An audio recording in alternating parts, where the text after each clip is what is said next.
Welcome to Creatively Exposed, a podcast and safe space for Black and marginalized creatives to empower, educate, and uplift you through the final product of self and creation. Bring a homie, share with a homie, and enjoy the show. A nice reminder that there is explicit content and language. Thank you.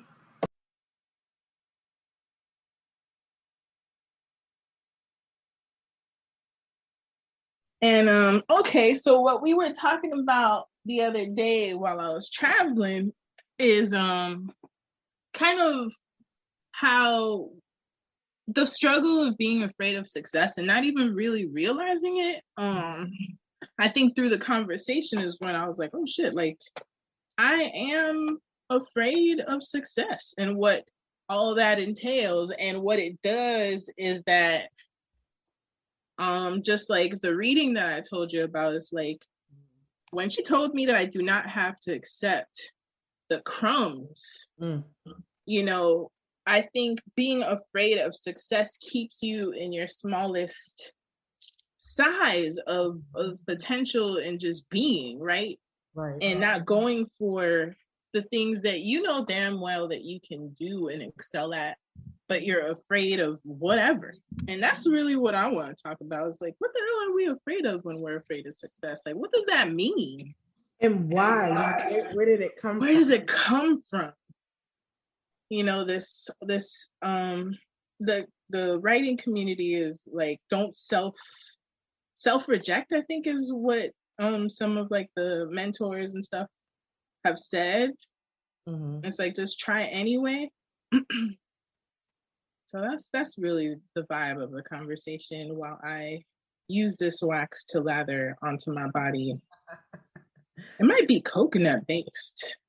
It probably is, especially if it's going on really smooth and stuff. It's real smooth, like it's real nice. So for me, I guess even starting, like, where does that whole fear start? And if I'm being honest, because I think even in discussing where I wanted Past Due to go for season 2 was making sure that Kina is very reflective, but not just reflecting in the sense like self-reflect. I think she does a good job of what's the word I'm looking for? Like recollecting her thoughts and stuff like that. But as pinpointing where trauma or things happen, she kind of avoids that.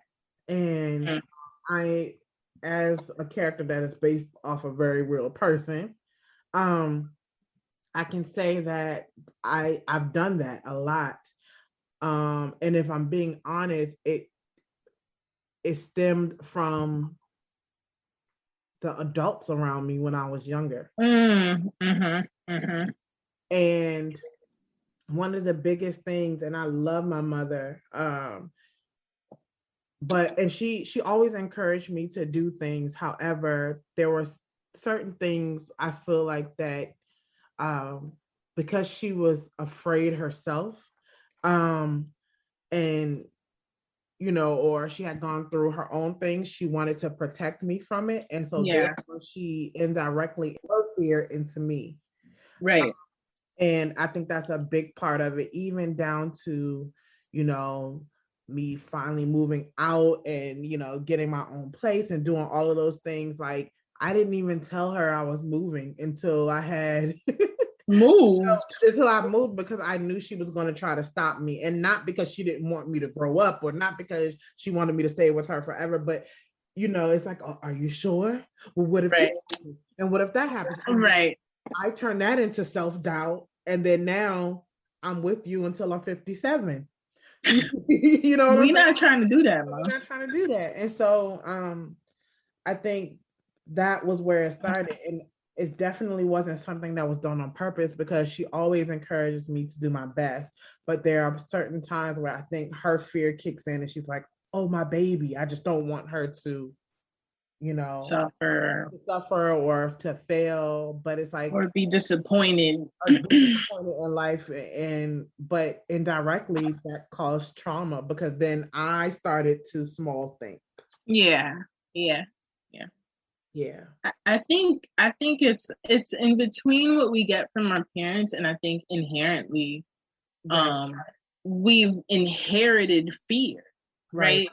You know, being able to, like, the basics of our beginnings, being able to read was something that it would be dangerous. And so I think that we try to stay away from danger, but like our own liberation, right? Our liberation and ancestral healing is literally in living the life that our ancestors couldn't live. And so I still think it's something very bizarre that I still have, in regards to having the fear of success, having the fear of opportunities come. And I think it's also part of imposter syndrome. It is. Like, am I even worthy of being in these rooms? Like, look at the rooms that I'm in. Am I supposed to be here? A lot of it is societal also. Yes. I didn't finish school. You know what I mean? I went to college. I didn't finish. I didn't do certain things. And so society tells me because I didn't, I shouldn't be where I am right now. You know, self-doubt, like I'm a technology coordinator. I'm not supposed to be able to do that without a degree. Here I am. You know what I'm saying? Right. And fear is what kept me back. Like, if I would have known that I could have did this years ago, I wouldn't even be here now, because I trusted myself to say, well, if I was able to get that and do that, I could be doing X, Y, Z. Right.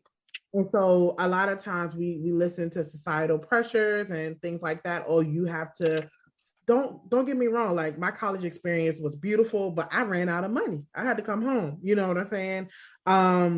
That's another thing too.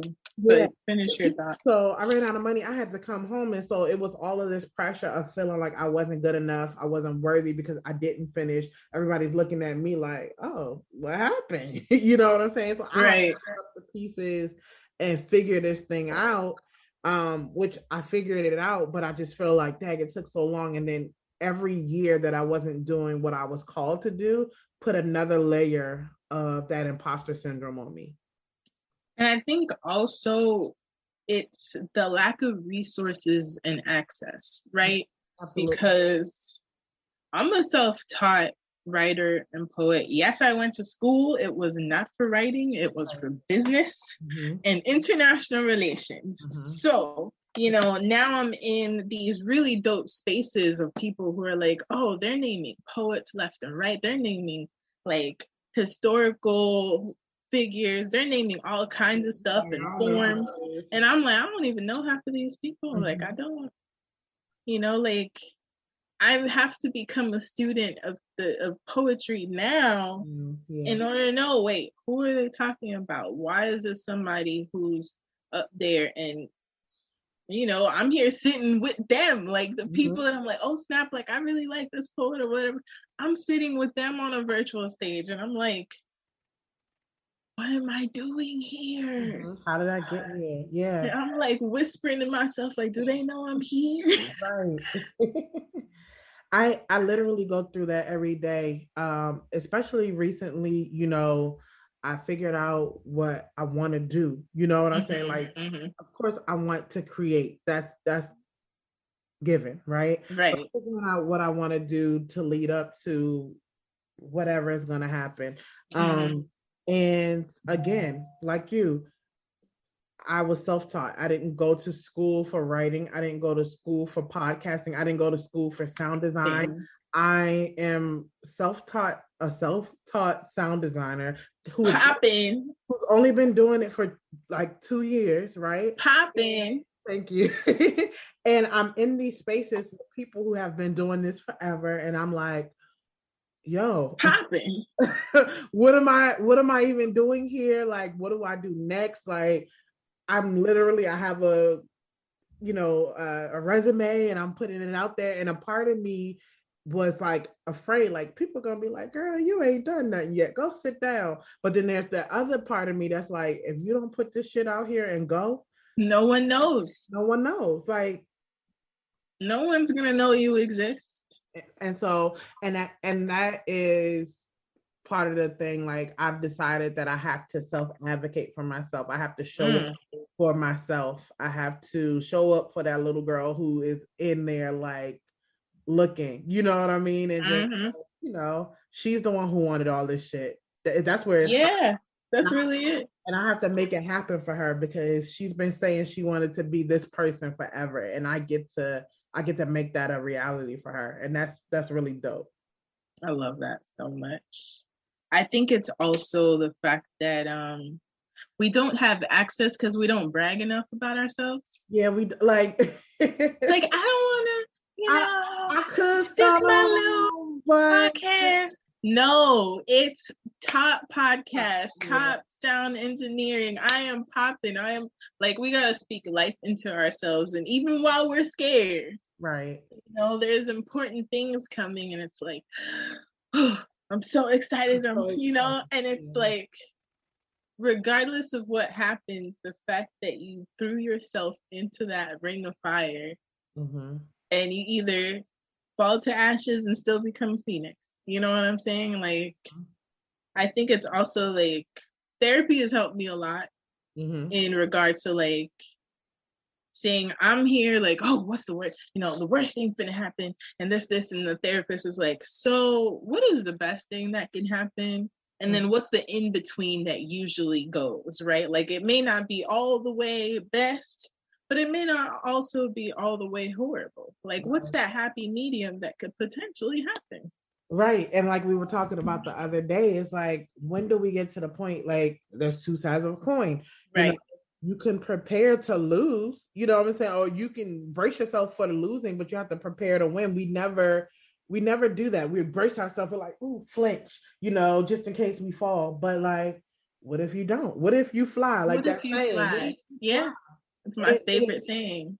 You haven't prepared for that. So now you're flying, you don't know where to go. And you got your eyes closed. You don't know. Now you're about to bump into stuff because you did not prepare. Because you were so worried about not even being able to take off. And so it's like, when do you get to the point where you realize you have wings and you're supposed to fucking use them? When do you stop being a caterpillar? Right.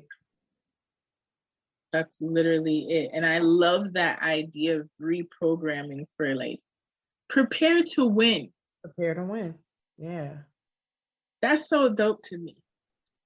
Do the research. Do the work. Keep practicing. Prepare the resume. I had to create a creative resume the other day. Yeah. Literally this week, because I'm like, wow, I have an opportunity. They're asking for a resume. It's not going to be my work one because it doesn't match anything that they're asking for. And that was the problem. Like, I was getting in these spaces, after Black Women Speak, a lot of people have reached out. Oh, do you have this, that? And I'm like, no.